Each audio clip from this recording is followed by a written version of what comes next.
Written in the early 1900s by Upton Sinclair, The Jungle saved lives and helped millions, though not in the way he originally intended.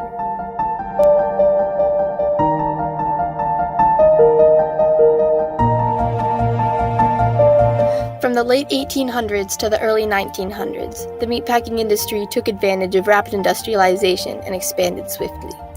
They also took advantage of the lack of laws preventing bad meat quality. Large companies purchased cattle farms to bring down the cost of meat for their companies. The cattle was shipped into Chicago and kept in a place unofficially named Packing Town. This part of the city was almost completely made up of meatpacking houses. The cattle would be kept in pens, often so closely packed together they couldn't move. Then, one by one, they would be led into the slaughterhouse. An author writing for a local newspaper wrote, "You can smell the stench of death a mile away from Packing Town." Packing Town soon became a desolate place, visited only by the workers working in the factories. However, the workers didn't have it so great either.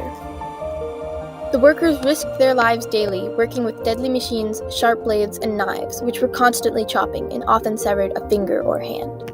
Even a small cut could be deadly because the acids used in pickling and preserving the meat could make your joints useless and spread through your body. Sinclair stated in his book that, of the butchers and floorsmen, the beef boners and trimmers, and all those who used knives, you could scarcely find a person who had use of his thumb. The factory floor where the workers worked was covered in blood, bile, and sometimes urine. There were no bathrooms or even places to wash your hands.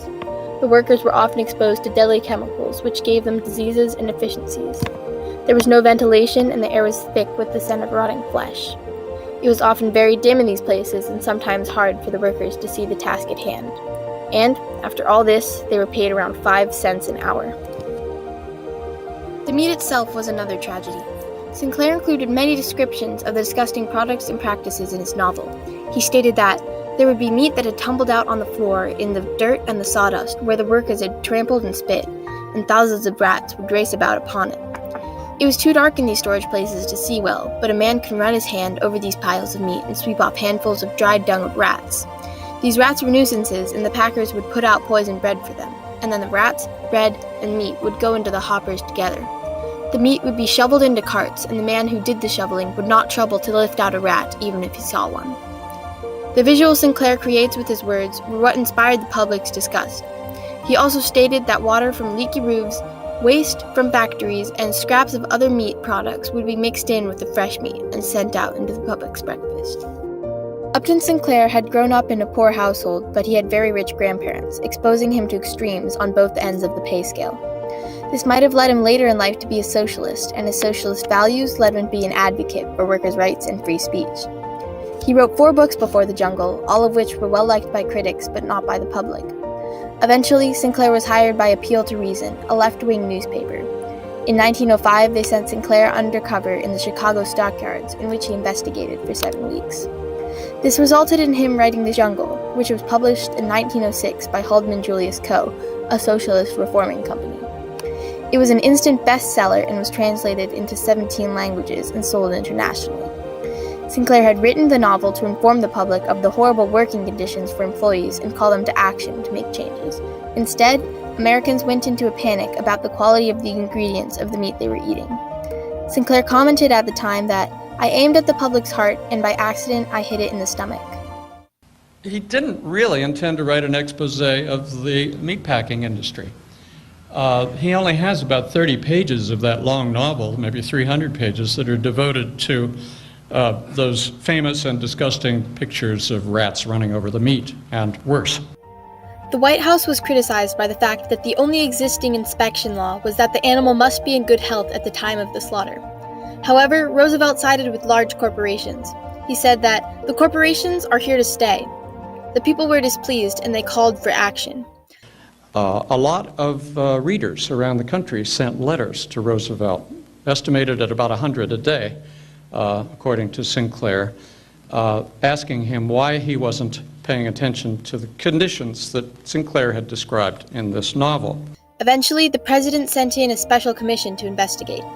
They found that all the things Sinclair had written were true, with the exception of his claims that a man had fallen into the machines and instead of fishing him out, they let him be ground in with the rest of the meat. The country was outraged that Roosevelt let these things slide, and protested and petitioned until Roosevelt gave in, only 6 months after the publication of The Jungle. The Pure Food and Drug Act of 1906 passed in the House of Representatives on June 23, 1906, with 240 votes to 17. Then, the Federal Meat Inspection Act was passed only a week later.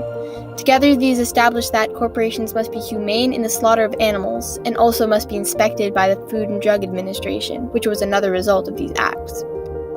Article 1 of the Pure Food and Drug Act of 1906 prevented the manufacture or sale of adulterated or misbranded or poisonous foods, drugs, and medicines. Many more things were included in these acts, each over 4 pages long. Altogether, the effect was huge.